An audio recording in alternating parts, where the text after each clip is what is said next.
우리가 지금 사도 바울의 1차 전도 여행 14장에서 끝나게 되는데요.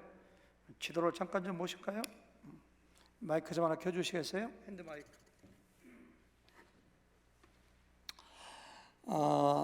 사도 바울하고 바나바, 누가하고 마가, 요한이 여기 지금 안디옥에서 배를 타고 출발해 가지고서 구브로 섬의 살라메를 통해서 바보 섬에서 배 타고 밤빌리아의 버가를 통해 가지고 지난주에 우리가 공부한 것은 여기 비시디아 지역의 안디옥이라고 하는 성전에 들어가서 설교했을 때 얼마나 많은 사람들이 은혜를 받았는지 다음 안식일에도 이 말씀을 전해주세요. 따라다니고 쫓아다니고 집까지 쫓아왔는지 모르겠어요. 바울이 한 얘기가 뭐죠? 항상 하나님의 은혜 가운데 있어라. 그 지역이 바로 여기 나오는 비시디아 안디옥입니다. 이 사람들은 항상 하나님의 은혜 가운데 있는 거에 실패했습니다. 그 다음 안식일에 사람들이 구름대처럼 몰려오는 걸 보고서 잘됐다, 하나님의 영광 받으신다, 박수를 치면 좋을 텐데 시기가 가득하여 반박하고 비방하고 바울과 바나바를 쫓아내고 핍박하고, 제가 지난주에 우리가 어떻게 하면 하나님의 은혜에 항상 계속해서 머무를 수 있을까 말하겠죠. 하나님의 은혜의 말씀이 우리 마음 가운데 씨를 뿌려질 때에 의심, 미움, 증오, 시기, 이런 사탄이 잡초와 같은 가라지의 씨앗을 뿌릴 때 구별하여 뽑아버려야 된다. 바울이 쫓겨나면서 한 유명한 얘기가 있죠. 영생을 주시기로 작정한 자는 뭐 했다고요? 다 믿었더라. 선택설, 예정설, 성경적인데 전도할 때 사용하는 거, 저 사람은 선택받았나 못 받았나 이렇게 전도할 때 사용하기보다는 구원받은 사람이 지나간 과거를 보면서 와, 내가 믿은 것 같지만 내가 믿은 게 아니라 하나님이 그 사람 만나게 해주셨고, 하나님이 달라서 오게 해주셨고, 하나님이 내 그 사람 통해서 믿었고, 하나님이 나를 구원시켰다는 거 이렇게 사용하면 좋겠다고 엄정호 목사님 예를 들어서 그때 말씀드렸고요. 어떤 사람은 또 구원받지 못하고 심판받으면 이게 하나님이 예정하신 거냐, 그건 아니다. 성경에도 그거 아니라고 했고, 하나님의 성품에도 맞지 않고, 뭐 때문에? 자기 죄 때문에 멸망받고 영생을 얻기에 합당치 않은 자로 자처하기로, 자기 책임이요, 자기가 안 믿어서 구원받지 못해. 이런 내용을 제가 지난번에 말씀드렸죠. 기억나세요? 표정들이 처음 듣는 것 같은 표정을 지어가지고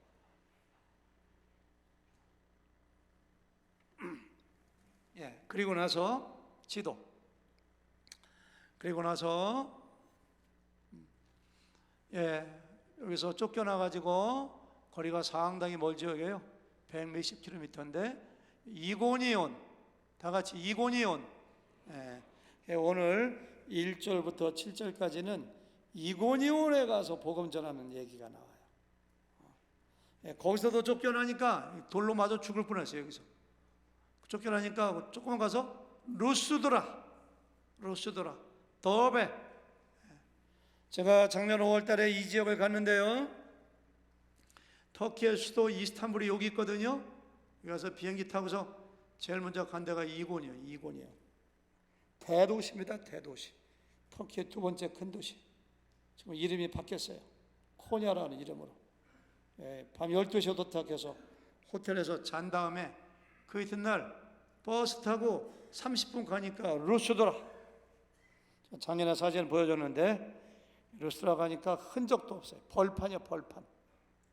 들골만 있고 벌판만 쫙 있는데 거기 파면 유적이 많이 나온다고 하더라고요. 아직 개발이 안 됐어요. 들꽃이 난무하고 나비가 날아다니는 들판에서 루스드라고 써 있더라고요. 사진 찍고 왔어요. 그래서 오늘은 8절부터 18절까지는 루스드라에서 그들이 어떤 일을 했는가를 같이 한번 살펴보겠습니다. 여러분들 지난주에 우리가 공부했던 사도행전 13장의 마지막 절이 뭐라고 되어 있죠? 13장의 마지막 절을 보니까 제자들은 기쁨과 성령이 충만하니라 이렇게 했어요. 여러분들은 어떤 때 기쁨이 충만한가요? 뭐 반가운 손님이 왔을 때, 생각지 않은 물질이 생겼을 때, 내가 뭔가 좋은 소식 들었을 때 기쁨이 충만한데, 바나바와 사울은 쫓겨나면서 추방당하면서 얼마나 모욕적이에요. 근데 그때 뭐예요? 기쁨이 충만하고 성령이 충만했다. 왜? 파수꾼의 사명을 딱 감당했기 때문에. 왜? 내가 복음 전거했을 때 하나님께서 영생을 주시기로 작정한 사람은 다 믿었기 때문에. 이게 전도자의 기쁨입니다. 여기 나온 기쁨은 전도자의 기쁨과 성령이 충만하였더라. 쫓겨나서 어디 갔다고요? 아까 이고니온, 피시디 안디옥에서 어디 갔어요? 이고니온. 근데 이제 이고니온 가서 기쁨과 성령이 충만한 사람들의 특징이 무엇인가, 이 세 가지만 간단하게 보도록 하겠습니다. 1절을 같이 보실까요? 오늘 말씀 1절입니다. 다 같이 읽겠습니다. 시작. 이에 이고니온에서 두 사도가 함께 유대인의 회당에 들어가 말하니 유대와 헬라의 허다한 무리가 믿더라. 성경을 펴고 계시다면 말하니 믿더라, 말하니 믿더라 이렇게 했어요. 내가 복음 증거하고 설교하다가 미움받고 쫓겨나고 추방당하고 했으면 숨 좀 고를 겸, 아이고 내가 전도하다가 이와 같이 어려움 당하니까 여기서는 좀 쉬었다 해야 되겠다 이래야 될 텐데, 이고니온에 가자마자 회당에 들어가서 말하니, 복음을 증거하니, 예수님의 죽음, 예수님의 부활을 가지고 복음을 증거하니 허다한 무리가 믿더라. 영어로 보니까 A great number of Jews and Gentiles believed. A great number of, 큰 무리가 믿더라. 말하니 믿더라. 참 이상합니다. 내가 복음 전하면 안 믿을 것 같은데 믿는 사람이 반드시 있어요. 믿는 사람이. 제가 낚시 좋아하는 거 아시죠?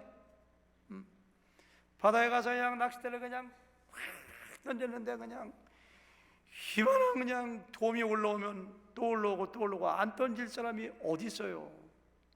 말하니 믿더라. 복음을 전하니까 믿는 사람이 생기더라. 따라서 전도의 기쁨을 아는 사람, 성령이 충만한 사람은 어떠한 처지, 어떠한 환경 가운데서 반드시 입을 열어 복음을 증거하게 되어 있습니다. 전도의 기쁨을 아는 사람, 성령이 충만한 사람, 입이 꽉 다물어져서 복음을 증거하지 않는 사람은 전도의 기쁨을 모르는 사람이에요. 성령 충만하지 않은 사람. 그런 사실을 그 다음에도 찾아볼 수가 있는데요, 수많은 사람들이 믿으니까 유대인들이 시기하고 질투합니다. 2절입니다. 2절 다 같이 시작. 그러나 순종하지 아니하는 유대인들이 이방인들의 마음을 선동하여 형제들에게 악감을 품게 하거든. 수많은 사람들이 바울과 베드로의 설교를 막 듣고 막 믿고 하니까 유대인들이 시기해가지고 바울과 바나바를 막 선동하고 나쁜 놈들이라고 뭐 이단이라고 막 그냥, 수많은 사람들이 악감을 가져요. 악감을. 제가 20년 전에 처음 목회 시작하면서 설교할 때 가장 어려웠던 것이, 제가 설교할 때 고개 숙이는 사람이 있으면 그렇게 신경이 쓰이더라고요. 눈을 감고 잠을 청하는 사람이 있으면 그 사람 때문에 설교가, 지금은 괜찮아요. 저도 이제 프로가 됐습니다. 지금 한두 사람 존다고 해서 제가 신경 안 씁니다.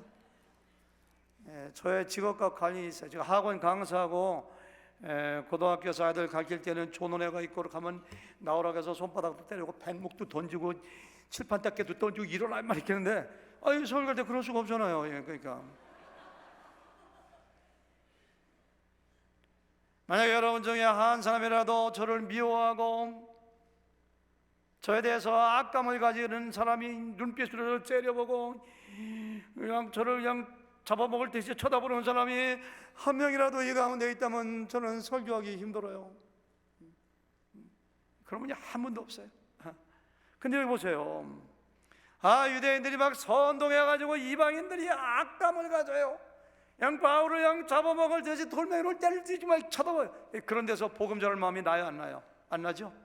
근데 전도의 기쁨을 아는 사람, 성령이 충만한 사람들은 그럼에도 불구하고 포기하지 않습니다. 3절 읽어볼까요? 3절과 4절. 3절 먼저 시작. 두 사도가 오래 있어. 거기까지. 오래자는 이렇게. 두 사도가 어떻게 있었어요? 오래 있어.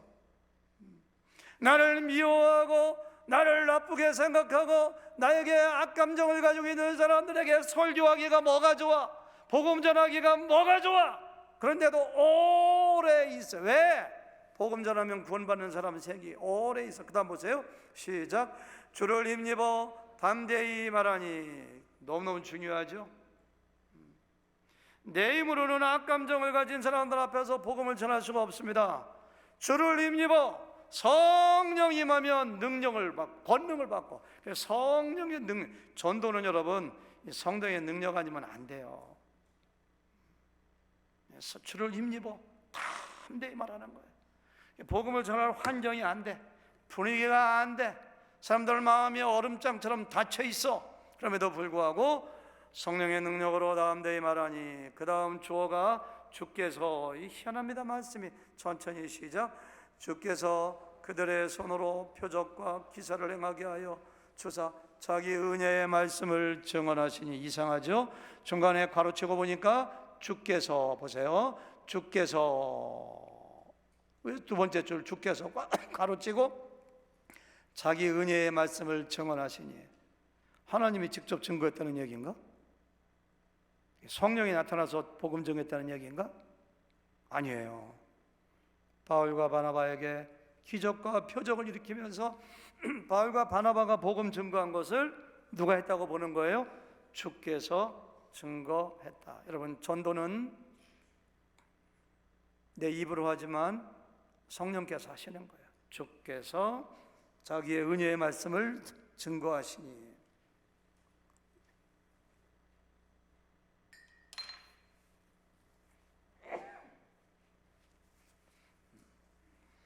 그래서 이와 같이 전도의 기쁨을 아는 사람, 성령이 충만한 사람은 성령께서 그 사람을 잡고 그 안에서 성령이 주의 손으로 성령의 능력으로 말씀을 증거하게 해요. 그 다음에 4절입니다. 시작. 그 신의 무리가 나뉘어 유대인을 따르는 자도 있고 두 사도를 따르는 자도 있느냐.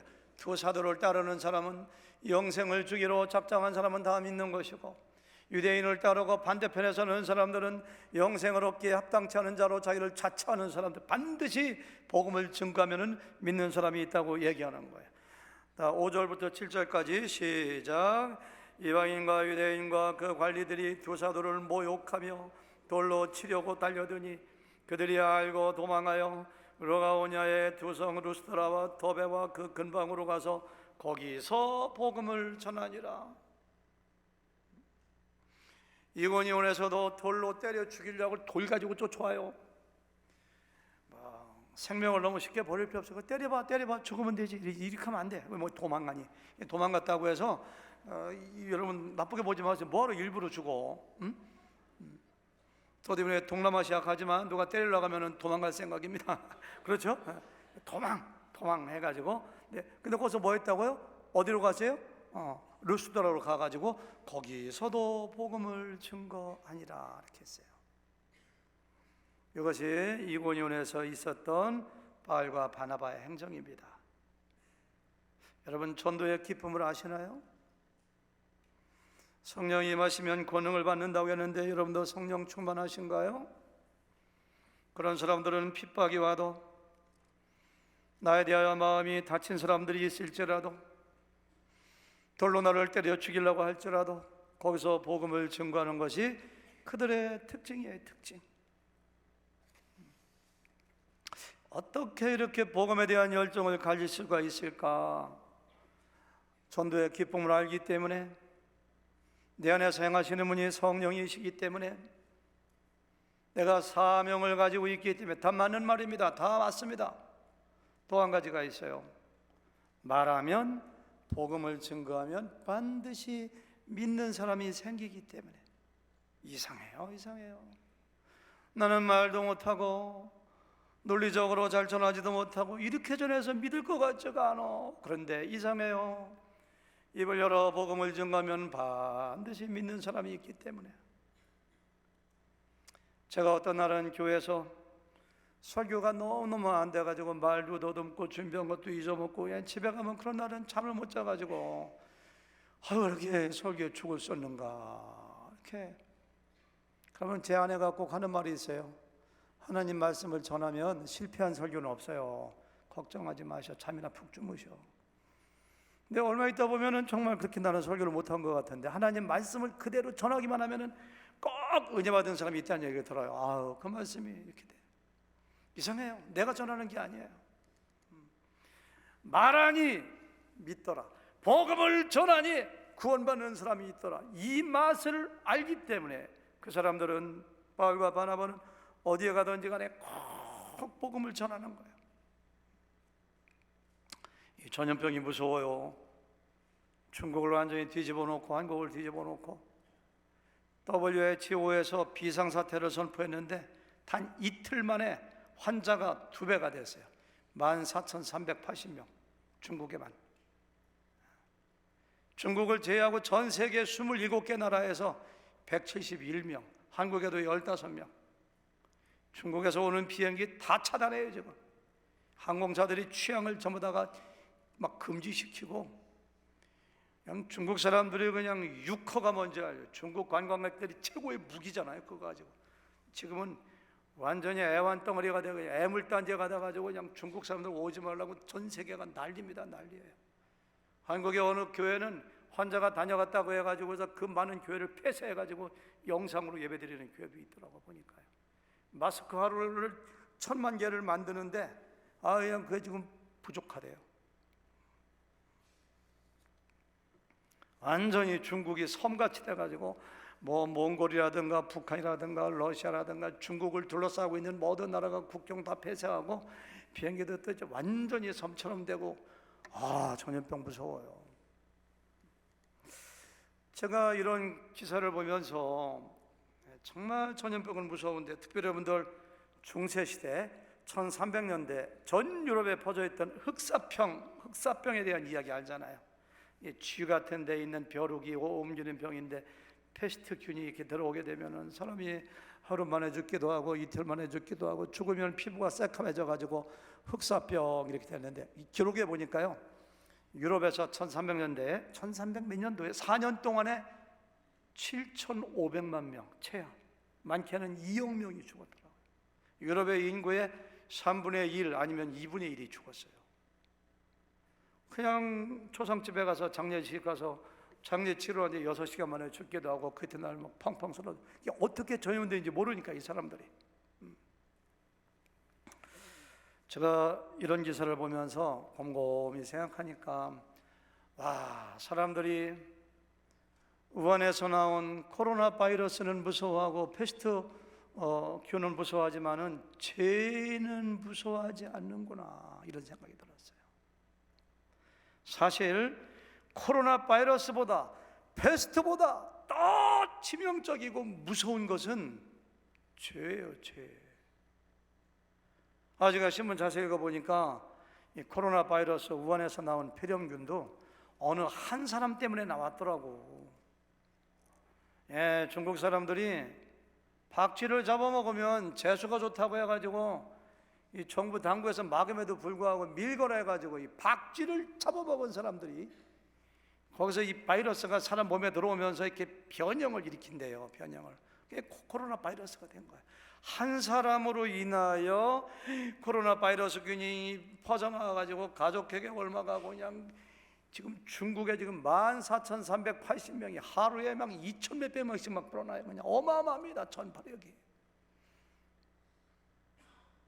여러분, 코로나 바이러스는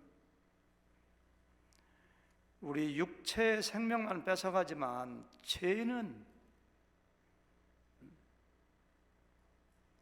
사람의 영혼의 생명까지 뺏어가요. 죄는 정말 무서워. 사람을 육체적인 생명, 정신적인 생명, 영적인 생명 완전히 파멸해. 얼마나 죄의 파급력이 무서운지, 한 사람 아담으로 말미암아 죄가 세상에 들어오고 그 죄가 온 세상에 지금까지 그 죄가 퍼져서 여러분들과 저 영혼 깊숙이 침투해서 죄를 제거할 수가 없죠. 이게 제 얘기인가요? 성경 읽어볼까요? 로마서 5장 12절 말씀 다 같이 시작. 그러므로 한 사람으로 말미암아 죄가 세상에 들어오고 죄로 말미암아 사망이 들어왔나니. 다시 읽어야 돼요. 이 대목은 그러므로 한 사람 누구예요? 아담. 아담의 하나님 말씀은 거역함으로 말미암아 죄가 우리의 인류의 영혼 속에 들어오고, 나는 죄를 안 지었는데 뭔 얘기요? 자기가 자기 속에 죄가 들어온지도 몰라. 한 사람으로 말미암아 죄가 세상에 들어오고 죄가 죄로 말미암아 사망이 왔나니. 시작. 이와 같이 모든 사람이 죄를 지었으므로 사망이 모든 사람에게 이르렀느니라. 이렇게 했어요. 80, 90 살다가 죽는 사망, 그런 사망 말고, 그것도 사망이지만 성경에 보면 두 번째 사망을 이야기합니다. 내가 이 세상에 80년, 90년 살다가 죽은 다음에 하나님 앞에 심판받아 나의 죄의 문제가 해결되지 않은 사람은 영원한 지옥불에 던져지나니. 요한계시록 20장에 보니까 이는 둘째 사망이라. 한 사람으로 말미암아 코로나 바이러스균이 와서 온 세상을 들썩이고 어렵게 만드는 것처럼 아담 한 사람으로 말미암아 죄가 세상에 들어오고 죄로 말미암아 사망이 모든 사람들에게 이르렀다 이거예요. 이 죄가 얼마나 무서워, 얼마나 무서워요. 근데 사람들은 자기 죄가 없다고 생각해요. 죄에 대해서 두려워하지 않아요. 제가 어제는 신문을 이렇게 보다가 이 한국의 중앙일보를 갖다가 이렇게 컴퓨터로 보는데 신문 기사가 그거예요. 코로나 바이러스 표현보다 더 치명적인 미국 독감, 이런 기사가 있더라고요. 중앙일보 어제 읽어보니까요, 이번 겨울에 미국에서 독감 환자가 1,500만 명이 발생했대요. 그 중에 14만 명이 병원에 입원했대요. 그 중에 8,200명이 죽었대요. 그러니까 미국에서만 8,200명이 죽었는데 30대 면역력이 왕성하고 건강한 사람이 피렴 걸려가지고 그냥 뭐 중환자실에 들어가고 막 이런 일이 막 있어요. 이 중앙일보 난 기사를 다 읽어왔어요. 네, 제가 던지는 질문은 그겁니다. 코로나 바이러스 표현보다 더 무서운 것이 미국 독감이고 더 많이 걸리고 1,500만 명이니까 14만 병원 입원하고 8,200명 죽었는데 이거에 대해서는 별로 두려워하지 않아. 그냥 저도 몰라서 이런지 몰랐어요. 근데 중국에 있는 우한 바이러스 코로나 그 폐렴은 사람들이 그냥 난리 그냥. 어떤 사람은 그냥 김치 그 플라스틱 병으로 머리까지 쓰고 이렇게 다니는 사람도 있고, 어떤 사람은 그냥 방독면을 쓰고 비행기 타다가 제지를 받아가지고 안 벗으니까 쫓겨났다 하는 사람도 있고, 그냥 무서워가지고 난리야 난리. 근데 우리가 미국에 살면서 독감이 저는 이렇게 유행되는지도 몰랐어요. 이거 이사님 얘기해 보세요. 왜 그래요? 독감이 이렇게 무서운데 그거에 대해서는 사람들이 무신경, 무감각하고, 코로나 바이러스는 그렇게 벌벌 떨고 마스크 야단이고. 왜 그래요? 그 이유가 뭐예요? 역시 날카로우시네요. 약이 없어서. 모르면 김우셔 시장님 물어보려고 했는데 천만다행이시네. 그렇죠? 김 시장님도 아셨을 겁니다. 치료약이 없어서.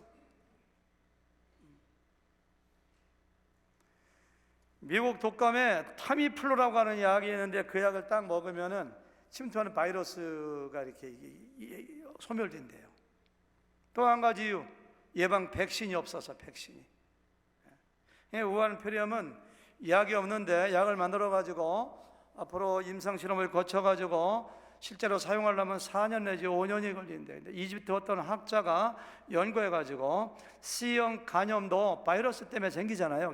C형 간염의 특효약들을 투하면은 여러 가지 그 바이러스의 엽기 사열이라든가 보면 치유될 수가 있다. 논문을 발표해서 막 실험에 들어가고 지금 야단 났습니다. 그거 지금 백신을 뭐 어느 나라에서 발명했는데 앞으로 실험 호치려면 1년 더 있어야 된대요. 그러니까 왜 그렇게 우한 코로나 바이러스가 그렇게 무서우냐? 치료약이 없으니까. 예방주사 백신이 없으니까 그래요. 백신이 없으니까요. 참 감사한 것은요, 정말 감사한데요, 바울이 바나바가 증거했던 예수님을 믿으세요. 예수님은 여러분들의 죄를 위하여 죽으셨습니다. 예수님은 여러분들의 하나님이시고 주인입니다. 부활하셨습니다. 예수님 믿는 자마다 죄사함 받습니다. 구원 받습니다. 이 복음의 메시지가 죄에 대한 백신이고 죄에 대한 치료약이에요. 치료약. 참 이상하잖아요. 그런 눈으로 바라보세요. 영적으로. 세상의 모든 사람이 죄를 범하였으며 하나님의 영광에 이르지 못해요.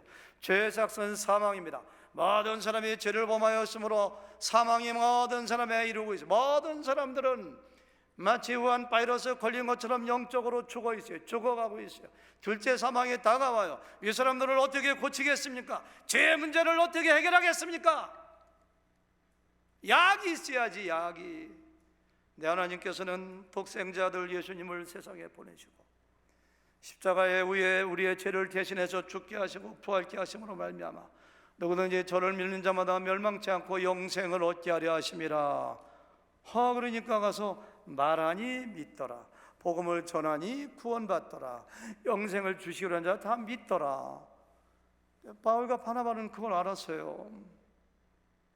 하나님만 먹기만 하면은 죽어가던 바이러스 환자가 낫는데 이 약을 내가 가지고 혼자만 있으면 안 돼. 그러니까 기회가 될 때마다 핍박이 다가와도 돌을 나를 향해 던져도 나를 쫓아내도 가서 입을 열어. 어떤 환경 가운데도 복음을 전하는 이유가 있다면 바로 저희 치료약을 가지고 있기 때문에 우리가 입 다물면 안 돼요. 그런 심정으로 바울과 바나바가 복음을 증거했다고 믿습니다. 여러분과 저도 이런 데 도전을 받아야 됩니다. 우리는 치료약을 가지고 있는 사람의 약을 전하면 믿어요. 제가 어제 이 말씀을 묵상하면서 제가 동남아시아 베트남, 라오스, 태국 선교 가잖아요. 조금 마음이 무겁더라고요. 이것 때문에 여러 가지 그러다가 이 말씀을 묵상하 맞아. 내가 그들에게 가서 말씀을 증거하고 복음을 전하는데 그래서 담대하게 이 약 가지고 가서 전하고 오야지 결심하게 됐습니다. 두 번째, 전도의 기쁨과 성령이 충만한 사람들은 두 번째 특징인데요, 사람들을 바라보는 안목이 달라져요. 안목이. 제가 2부 예배 때 덴털 랩을 경영하고 있는 김범석 형제한테 물어봤어요. 앞에 앉았길래 김범석 형제님은 사람을 바라볼 때 어떻게 바라보십니까? 라고 물어보니까 그 사람은 이빨이 어떤가 보고 이빨 곤칠 게 몇 개 있는가 그거 바라본다고. 왜냐하면 이빨 만드는 분이니까. 제가 옛날에 17년, 8년 전 우리 여기 축구 잘하는 사람 많이 오면 좋겠더라고요. 그래서 저 사람은 축구를 잘하나 못하나 항상 그런 게 아니라 한두 번 그런 적이 있습니다. 여러분들은 어떤 사람 처음 만나면은 뭘 먼저 해요? 저 사람 대학 어디 나왔는가? 고향이 어딘가? 나이가 몇 살인가? 잘생겼나? 못생겼나? 그런 거 보고 돈 얼마나 가지고 있는가? 바울은 그렇지 않았어요. 같이 읽어볼까요? 8절 시작. 루스드라에 발을 쓰지 못하는 한 사람이 앉아있는데 나면서 걷지 못하게 되어 걸어본 적이 없는 자라. 걸어본 적이 없어요. 나면서부터 걷지 못해요. 그 사람이 지금 바울의 설교 듣고 있습니다. 9절 시작. 바울이 말하는 것을 듣거늘 바울이 주목하여 구원받을 만한 믿음이 그에게 있는 것을 보고 저 사람이 구원받을 만한 믿음이 있는가 없는가, 저 사람의 제사함 받은 사람인가 안 받은 사람인가, 저 사람은 천국 시민인가 그렇지 않은가, 그걸 보는 거예요. 구원받은, 주목해 보는 거예요. 설교를 얼마나 열심히 듣는지. 아멘, 아멘 이렇게 듣는 거에서 저 사람 구원받았구나, 이걸 본 거예요. 그걸 본 거예요. 그리고 나서 10절 다 같이 시작. 큰 소리로 이르되 네 발로 바로 일어서라 하니 그 사람이 일어나 걷는지라.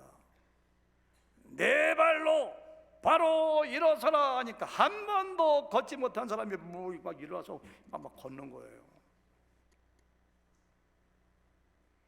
저 여러분들은 어떤 사람을 바라볼 때 구원받았는가 못 받았는가? 구원받지 못했으면 복음 전해야 돼요. 구원받았으면 잘 믿으라고 격려해야 돼요. 작년인가요? 한국에 제가 이름은 뭐 신문 났던 거니까 그 양진호라고 하는 그 포르노 같은 거 그런 거 막 제작해서 뭐 그 회사가 커서 어마어마한 부자라고 하더라고요. 신문에 그 사람에 대한 기사가 한참 났어요. 얼마나 뭐 닭을 날리고 석궁으로 쏘라고 하고 뭐 종업원들을 어떻게 하고 두드려 패고 뭐 하면서 막 지금 감옥에 가 있는데, 그 사람의 제가 기사를 보면서 이런 생각을 했어요. 정말 악하더라고 보니까, 신문 보니까요. 야, 이 사람이 차라리 사업에 실패하고 돈이 많이 없었으면 이렇게 악한 짓을 하지 않았을 텐데, 이 사람에게 돈이 많은 것은 이 사람에게 저주가 됐고 이 사람에게 독이 됐구나, 이렇게 됐어요. 건강도 마찬가지고요, 돈도 마찬가지고요, 명예도 마찬가지고 권력도 마찬가지예요. 이 권력 가진 사람들이 꼭 감옥을 많이 가더라고요. 권력을 안 가졌더라면 그런 죄를 안 졌을 텐데. 만약에 이 사람이 구원받지 못했는데 사도 바울이 고쳐줬어요. 옛날에는 앉아있었기 때문에 죄를 벌레 못 졌어. 구원받지 못한 사람이 건강 회복하니까 해보고 싶은 것, 가보고 싶은 데가 얼마나 많아. 그 건강 가지고, 그 걸음걸이 가지고 평생 동안 죄악을 짓는다면 이 사람에게 저주일 것입니다. 그래서 사도 바울은 그에게서 구원받을 만한 믿음이 있는 것을 보시고 일어나 네 발로 걸어봐라, 이 이야기는 바로 이 사람에게 내가 너를 고쳐줄 테니 가서 선한 일을 하고 가서 열심히 예배하고 열심히 복음 전하여 하나님께 영광 돌리는 그런 삶을 살아라, 그런 명령이에요. 명령. 여러분, 하나님은 우리가 더 건강해지면, 우리가 더 부자가 되면, 더 오래 살면, 더 높이 올라가면, 더 큰 명예를 가지면 그것을 어디에 사용할 것인가, 그거에 대한 관심을 많이 갖고 계신 분이 우리 하나님이십니다. 여러분은 어떤 은사를 가지고 계십니까? 얼마나 오래 사시기 원하십니까? 돈이 얼마나 있습니까? 죄 짓는 데 사용하지 마시고 구원받은 사람이라면 선한 일에 꼭 사용하시기를 바라요. 요한복음 5장에 보니까 38년 된 병자를 주님께서 내가 낫기를 원하느냐? 예, 낫기를 원합니다. 일어나 내 자리를 들고 일어나라. 고쳐준 다음에 하시는 말씀이 뭐예요? 더 악한 것이 생기지 않도록 다시는 죄를 범하지 말라, 이렇게. 하나님의 관심이 어딘지 아시죠? 여러분들이 꼭 우리에게 주신 하나님의 선물 가지고 하나님께 영광 돌리며 하나님을 기쁘시게 하는데 사용하시기를 주님의 이름으로 축원합니다. 세 번째, 전도의 기쁨과 성령이 충만한 사람은 특징이 있는데요. 세 번째, 자기의 영광을 구하지 않아요. 자기의 영광을. 11절 읽어볼까요? 12절까지 다 같이 시작. 무리가 바울이 한 일을 보고 루가오니아 방언으로 소리질러 이르되 신들이 사람의 형상을 우리 가운데 내려오셨다 하여 바나바는 제우스라 하고 바울은 그 중에 말하는 자이므로 헤르메스라 하더라, 이렇게 했어요. 만약에 우리 교회 허진 목사님이 과테말라 선교사로 계셨는데, 제가 3년 전에 거기를 갔다 왔습니다. 허진 목사님하고 저하고 과테말라 아티텔란 호수를 넘어서 높은 산을 넘어가지고 시골에 가서 복음을 전가하다, 그런 일 없었어요. 근데 지금 가정을 해보는 거예요. 만약에 거기 갔더니 정말 날 때부터 걸어보지 못한 사람이 있어서 제가 그냥 두 손 얹고 안수기더니 그래서 벌떡 일어났어요. 그러니까 동네 사람이 저하고 허질 목사를 보고 그냥 무릎 꿇고 막 절을 하면서 그냥 와, 신이 내려오셨네요. 그러면 제가 어떻게 해야 될까요? 제가 2부 예배 때 허질 목사님한테 물어봤어요. 지금 어디 계시나? 나가셨나? 허질 목사님 어디 계세요? 그러니까 허질 목사님이 하더라고요. 당당하게 제 옷을 찢고 그렇게 하지 말라고 말 얘기했습니다. 그래서 아니, 죄 없는 옷을 못 담으셔 찢으십니까? 그러니까 옷을 찢어야죠, 이렇게 하시더라고요. 바울과 바나바가 한 번도 걸어본 적이 없는 사람을 고쳐주니까 그 동네 사람들이 그냥 막 와, 야, 제우스 신이 왔다고, 헤르메스 신이 왔다고 막 절을 하고. 13절 읽어볼까요? 13절 시작. 시에 제우스 산당의 제사장이 소와 화환을 가지고 태문 앞에 와서 무리와 함께 제사하는 거예요. 소를 잡아가지고 꽃다발을 가지고 와서 신이 내려왔다고 막 절하려고 하고 제사하려고 하는 것 같아요. 이 엄정호 목사님께 좀 여쭤볼까요? 엄정호 목사님이 만약에 바울과 바나바라면 어떻게 하시겠습니까?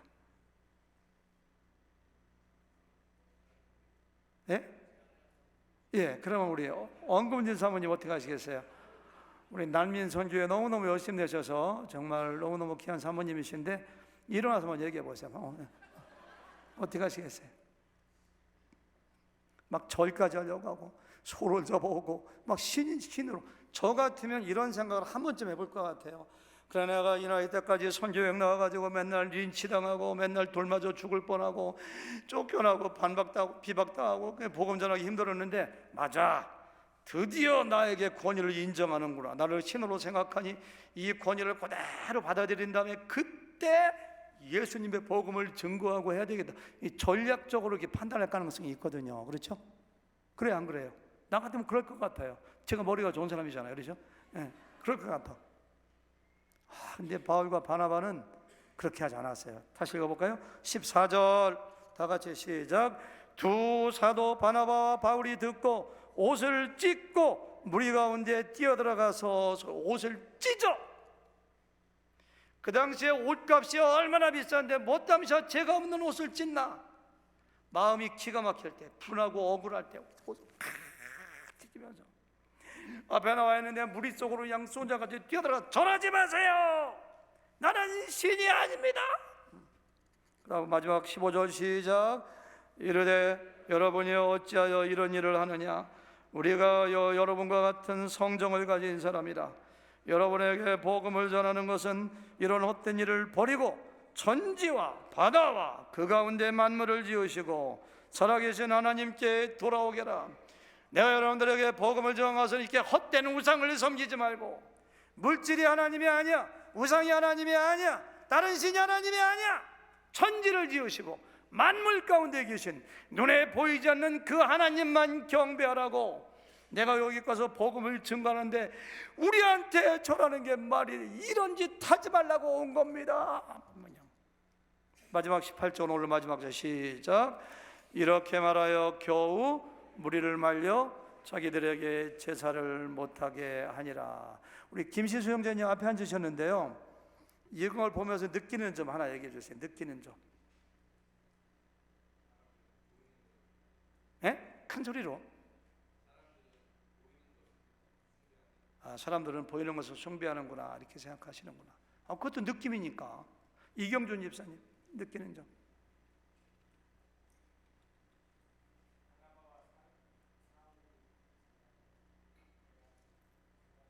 대단하다? 대단히 뭐예요? 그렇죠. 바울과 바나바는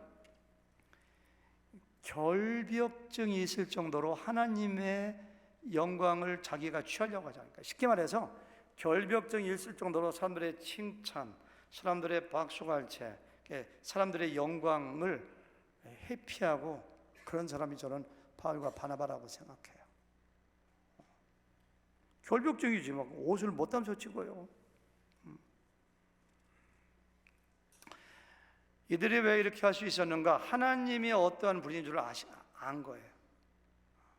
구약 성경에 나오는 하나님, 우리에게 생명 주시고 나의 생사복을 주장하시고 나에게 복을 주시고 나의 생명의 근원이신 하나님이 어떠한 분인가를 알았어요. 그 중에 하나만 읽어볼까요? 이사야서 42장 8절 시작. 나는 여호와이니 이는 내 이름이라. 나는 내 영광을 다른 자에게, 내 찬송을 우상에게 주지 아니라. 모든 영광의 근원은 하나님, 모든 아름다움, 모든 광이, 모든 영광의 주인 하나님인데, 하나님은 그런 영광을 받으시기에 합당해요. 근데 하나님께 가야 될 영광을 우상에게 빼앗기지 않고 다른 자에게 빼앗기지 않겠다. 구약에 나오는 느부갓네살 왕이라든가 수많은 이방의 왕들도 하나님의 자리에 앉아 있다가 얼마나 비참하게 하나님께 심판받았는가요? 그걸 알아요, 바울은, 바나바는. 제가 사도행전을 강해 설교하다가 12장의 마지막을 의도적으로 생략했는데요, 야고보를 목쳐 죽이고 베드로를 죽이면 인기가 올라갈 거라고 생각하고 베드로를 감옥에 가뒀던 헤롯 왕, 천사가 베드로를 꺼내주잖아요. 그리고 나서 왕복을 입고, 왕복을 입어요. 의리리한 금 번쩍 왕복을 입고 왕관을 쓰고 단 위에 올라가서 연설을 합니다. 연설을 해요. 사람들이 뭐라고 하는지 아세요? 와, 이는 사람의 소리가 아니라 하나님의 소리로다. 그러고 하나님의 영광을 자기가 다 받았어요. 그러고 죽었어요. 읽어볼까요? 그 대목만. 사도행전 12장 22, 23절 시작. 백성들이 크게 부르되 이것은 신의 소리요 사람의 소리가 아니라 하거늘 헤롯이 영광을 하나님께 돌리지 아니하므로 주의 사자가 곧 친히 벌레에게 먹혀 죽으니라. 요즘 말로 말하면 전염병에 걸려 벌레에게 먹혀 죽으니라 이렇게 했어요. 벌레가 큰 벌레인지 작은 건지 모르지만 큰 거겠죠. 그때는 균이 안 보였으니까. 헤롯이 하나님께 영광을 하나님께 돌리지 아니하므로 이렇게 했어요. 우리 교회가 이래야 돼요. 사실 우리는 교회 왔을 때 서로 칭찬하고 적당히 격려하는 것은 굉장히 좋은 덕목입니다. 사탄은 비난하고 사람들을 갖다가 모욕 주고 이게 사탄이 이렇게 하는 거야. 근데 하나님의 사람들은 격려하고 칭찬, 굉장히 좋은 거예요. 그럼에도 불구하고 저 여러분들이 사람들의 인정이나 사람들의 칭찬에 너무 목말라면 안 돼요.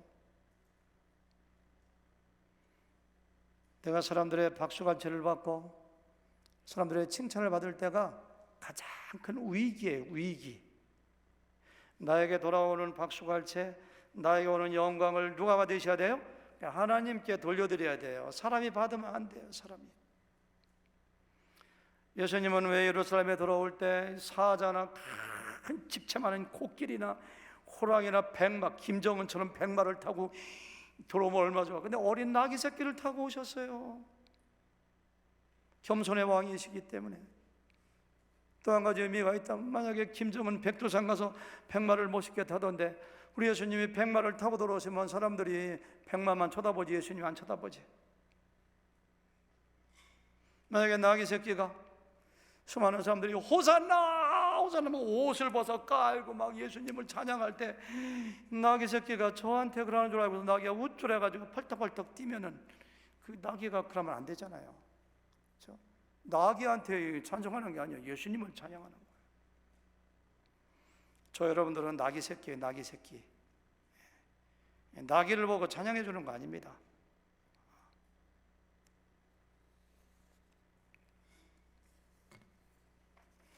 영국에 1016년부터 1035년까지 20년 동안 다스리는 왕인데 카누트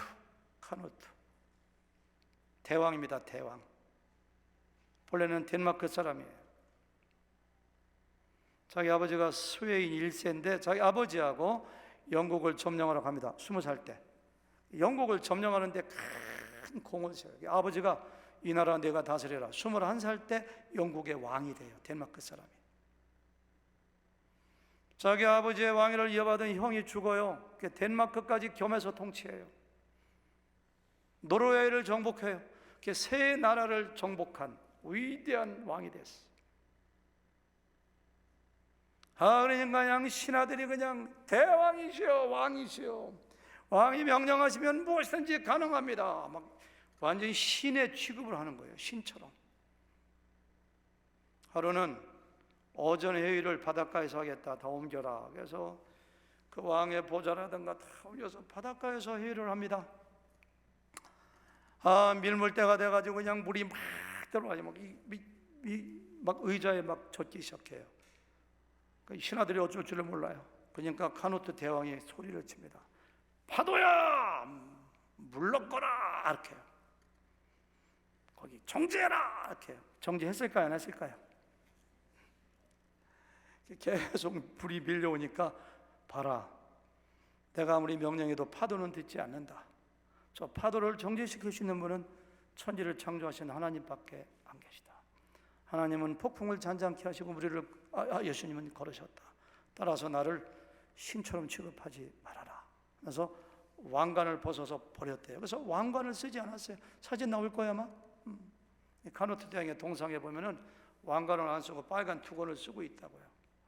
너무너무 훌륭해가지고 킹에서 The Great King, 대왕이라는 호칭이 붙어있는 영국 왕이 되었다고 해요. 저 여러분들은 침례요한이 그런 얘기했잖아요. 나는 망해야 되고 예수님은 흥해야 된다. 참 대단하신 분입니다. 침례요한은. 그다음 말이 더 중요해요. 나는 광야에서 외치는 뭐라고 했죠? 소리다. 소리. 나는 소리요. 나는 사람이 아니요. 나는 소리요. 소리는 그냥 들려주고 딱 지나가는 거예요. 만질 수도 없어요. 영체도 안 보여요. 나를 존경하지 마. 나를 바라보지 마. 나는 예수님을 가르치는 그냥 안내판이고 나는 소리일 따름이야. 여러분과 저는 주님이 누구신가, 구원의 길이 어디인가, 천지를 창조하신 분이 누구신가, 어떻게 해야지 구원받을 수 있는가를 가르쳐주는 안내판에 불과해요. 안내판이 뭐 금으로 만들었건 썩어가는 고목나무로 만들었건 돌로 만들었건 무슨 상관이 있어요? 화살표서 가르치면 되는 거지.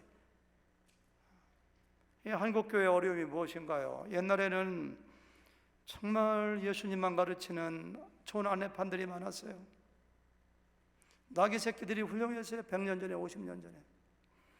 지금은 이상해요. 나귀 새끼들이 전부 다가 자기한테 박수 치는 줄 알고 자기가 영광 받으려고. 그래서 저도 조심해야 되고 여러분들도 조심해야 돼요. 저 여러분들은 평생 동안 하나님께만 영광 돌리며 사시는 우리가 되기를 주님의 이름으로 축원합니다. 하나님